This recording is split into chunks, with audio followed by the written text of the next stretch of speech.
మన బీఈడి క్వాలిఫికేషన్తో మీది ఏ గ్రూప్ అయినా పర్వాలేదండి. మనకైతే ఈ క్వాలిఫికేషన్తో ఒక నోటిఫికేషన్ అయితే రానుంది.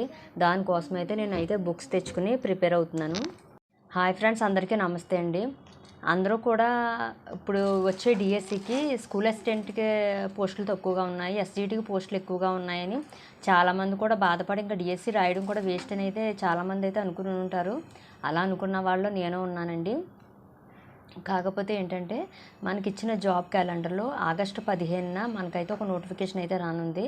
అందులో అయితే మన స్కూల్లో అసిస్టెంట్ వాళ్ళకైతే మన క్వాలిఫికేషన్ తగ్గ ఒక పోస్ట్ అయితే ఉందండి. అదేంటో క్లియర్గా చెప్తాను. వీడియో అయితే ఎక్కడ స్కిప్ చేయకుండా స్టార్టింగ్ నుంచి ఎండింగ్ వరకు కూడా చూడండి. చాలామంది స్కూల్ అసిస్టెంట్ వాళ్ళు సోషల్ వాళ్ళు ఉంటారు, తెలుగు వాళ్ళు ఉంటారు, నెక్స్ట్ బయాలజీ వాళ్ళు ఉంటారు. ఇలా ఏదైనా సరే మీరు డిగ్రీ చేసి బీఈడీ చేస్తుంటే కనుక మీకు హాస్టల్ వెల్ఫేర్కి సంబంధించి నోటిఫికేషన్ అయితే రానుందండి ఆగస్టు 15నే. ఇందులో అయితే 250 300కి మధ్యలో మనకైతే పోస్టులు అయితే ఉన్నాయన్నమాట. అంటే 300కి బిలో 250కి ప్లస్ అనమాట పోస్టులు అయితే ఉన్నాయి. వీటన్నిటికి కూడా మన బీఈడీ డిగ్రీ చేసి బీఈడీ ఎవరైతే చేశారో వాళ్ళందరూ కూడా ఎలిజిబుల్లే. ఇప్పుడు ఈ ఎగ్జామ్కి ఎందుకు ప్రిపేర్ అవ్వాలి అనేది మీకు క్వశ్చన్ అయితే రావచ్చు. అది కూడా మీకు క్లియర్గా అయితే చెప్తానండి. ఇక్కడ ఏంటంటే డిగ్రీ చేసి బీఈడీ చేసిన వాళ్ళే ఎలిజిబుల్ అని చెప్పాను. అంటే ఎస్జిటి వాళ్ళు మన కాంపిటీషన్ అనేది రారనమాట. ఓకే, ఇక్కడికి సగం కాంపిటీషన్ మనకి క్లియర్ అయిపోయింది. 50% మన కాంపిటీషన్ అనేది తగ్గింది. నెక్స్ట్ ఇంకోటి కూడా చెప్తాను. మీలో చాలామంది ఏంటంటే కొంతమంది బీఈడీ చేసిన కానీ టెట్ అవ్వట్లేదు. ఈ టెట్ అనేది మనకేంటి, టీచర్ ఎలిజిబిలిటీ టెస్ట్, ఓన్లీ డిఎస్సికి మాత్రమే. మిగతా దేనికి కూడా మనకి ఆ టెట్ క్వాలిఫై అవ్వాల్సిన అవసరం అయితే లేదు. కాకపోతే మీరేంటంటే మీకు చాలామంది చాలా ఇయర్స్ నుంచి టెట్ రాస్తున్నా అవ్వలేదు అన్న వాళ్ళకైతే మంచి అవకాశం అనమాట. మీరు డిగ్రీ చేసి బీఈడీ చేస్తే మీరు దీనికి ఎలిజిబుల్ అవుతారు. ఒకటి. ఇంకొకటి చెప్తున్నాను చూడండి.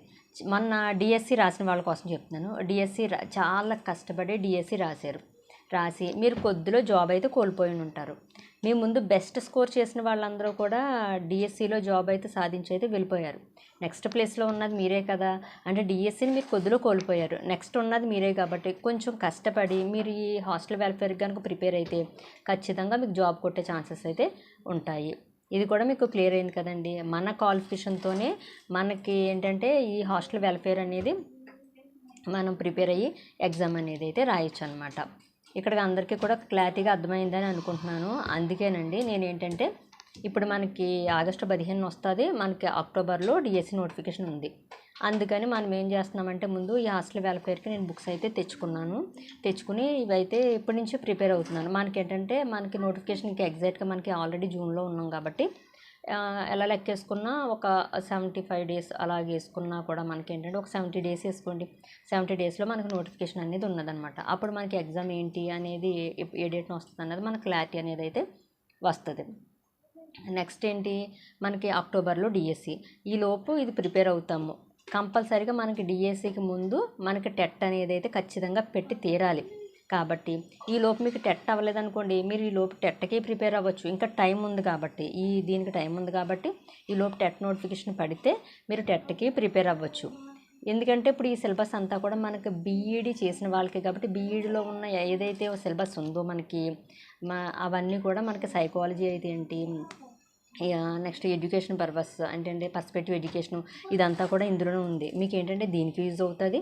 నెక్స్ట్ మీరు టెట్ రాసిన టెట్కి యూజ్ అవుతుంది. మీరు టెట్ క్వాలిఫై డిఎస్సి కోసం చూస్తున్నా మీకు డిఎస్సికి యూజ్ అవుతుంది. సో మీకు ఇవన్నీ కూడా క్లారిటీ వచ్చిందని అనుకుంటున్నాను. నెక్స్ట్ ఇంకోటి ఏంటంటే మనకి డిఎస్సిలో పోస్టులు కూడా చాలా తక్కువగా ఉన్నాయి కదండి.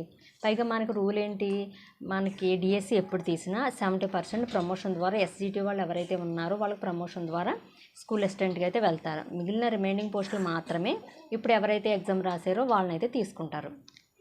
ఓకే, మనకి ఇంకొక రూల్ ఏంటి, ఇప్పుడు కంపల్సరీగా ప్రమోషన్ కావాలంటే టెట్ క్వాలిఫై అవ్వాలి. సో వాళ్ళ కోసమైనా మనకి టెట్ అనేది ఇప్పుడు ఖచ్చితంగా ఉంటుంది. అంటే ఆల్రెడీ ఇన్ సర్వీస్లో ఉన్న టీచర్స్కి ఇప్పుడు టెట్ ఉండాలి కాబట్టి వాళ్ళ కోసం అయితే ఇప్పుడు టెట్ అయితే ఖచ్చితంగా ఉంటుంది. అందుకని మీరు టెట్ రాసుకోవచ్చు. నెక్స్ట్ డిఎస్సికి ఎవరికైనా కావాల్సింది ఒక పోస్టే కదండి. ఆ ఒక పోస్ట్ కోసం మనం ఎంత కష్టపడి చదివేది. ఎన్ని పోస్టులు ఉన్నా మనకు అనవసరం. మనకు కావాల్సింది ఒక పోస్టే. కాబట్టి మీరు దీనికి ప్రిపేర్ అవ్వచ్చు. నెక్స్ట్ ఇది ప్రిపేర్ అవుతాం. ఇంకోటేంటి, మీది ఏదైతే సబ్జెక్ట్ ఉందో biology or social or Telugu ఏదైనా సరే ప్రిపేర్ అయితే డిఎస్సిలో మీ కనీసం మీ డిస్టిక్కి మీ కేటగిరీలో ఒక పోస్ట్ ఉన్నా కనీసం మీరు దానికోసమైనా ఇంకా కొంచెం కష్టపడితే ఆ సబ్జెక్ట్ ఒకటి చదువుకుంటే మీరు డిఎస్సి కూడా రాసుకోవచ్చు. ఇలా ఇన్ని రకాలుగా మనకైతే ఉపయోగపడుతుందండి. నా ఒపీనియన్ అంటే నేను క్యాలిక్యులేట్ చేసింది అయితే నేను చెప్తున్నాను అనమాట. మీకు ఎవరికైనా నచ్చితే కనుక అందరం కలిపి చదువుకుందామండి. అందరూ కలిపి సక్సెస్ అవ్వాలని నా ఒపీనియను. ఏ ఎగ్జాము ఎవరన్నా మేము అప్లై చేయాలనుకుంటున్నాము, ఎలా ఉంటుంది ఏంటి ఇదంతా మీకు కావాలంటే కనుక నేను దీని సిలబస్ అంటే 2025 సిలబస్ మొత్తం కూడా నేను రాసుకున్నానండి. ఏమేమి టాపిక్స్ ఉంటాయి ఇందులో అన్నీ కూడా క్లియర్గా అయితే రాసుకున్నాను. మీకు ఎవరికన్నా కావాల్సిన వాళ్ళైతే మన కామెంట్ బాక్స్లో కామెంట్ చేస్తే అసలు ఎగ్జామ్ పేపర్స్ ఎన్ని పేపర్స్ ఉంటాయి, ఎగ్జామ్ ఎలా ఉంటుంది, ఇందులో ఏ టాపిక్స్ వస్తాయి, ఇవన్నీ కూడా నెక్స్ట్ వీడియోలో అయితే నేను క్లియర్గా అయితే మీకు చెప్తానండి. కావాల్సిన వాళ్ళైతే కామెంట్ బాక్స్లో కామెంట్ చేయండి. నెక్స్ట్ ఇంకోటి ఏంటంటే తెలుగు ప్రిపేర్ అయ్యే వాళ్ళు అయితే తెలుగు బుక్స్ సంబంధించి లింక్ అయితే పెట్టండి మేడం అని అయితే అడుగుతున్నారు కదండి. అది కూడా లింక్ పెడతాను ఈ వీడియో కింద. చూసి ఆన్లైన్ ద్వారా ఆ లింక్ ద్వారా మీరైతే వెళ్ళి బుక్స్ అయితే కొనుక్కోవచ్చు. ఇంకేమన్నా డౌట్స్ ఉంటే మన కామెంట్ బాక్స్లో కామెంట్ చేయండి. నేను ఇచ్చిన ఇన్ఫర్మేషన్ అది మీకు నచ్చినట్లయితే కనుక ఈ వీడియోకి అయితే లైక్ చేసి మన ఛానల్ ఫాలో చేయడం మర్చిపోకండి. ఓకేనా ఫ్రెండ్స్? Bye friends.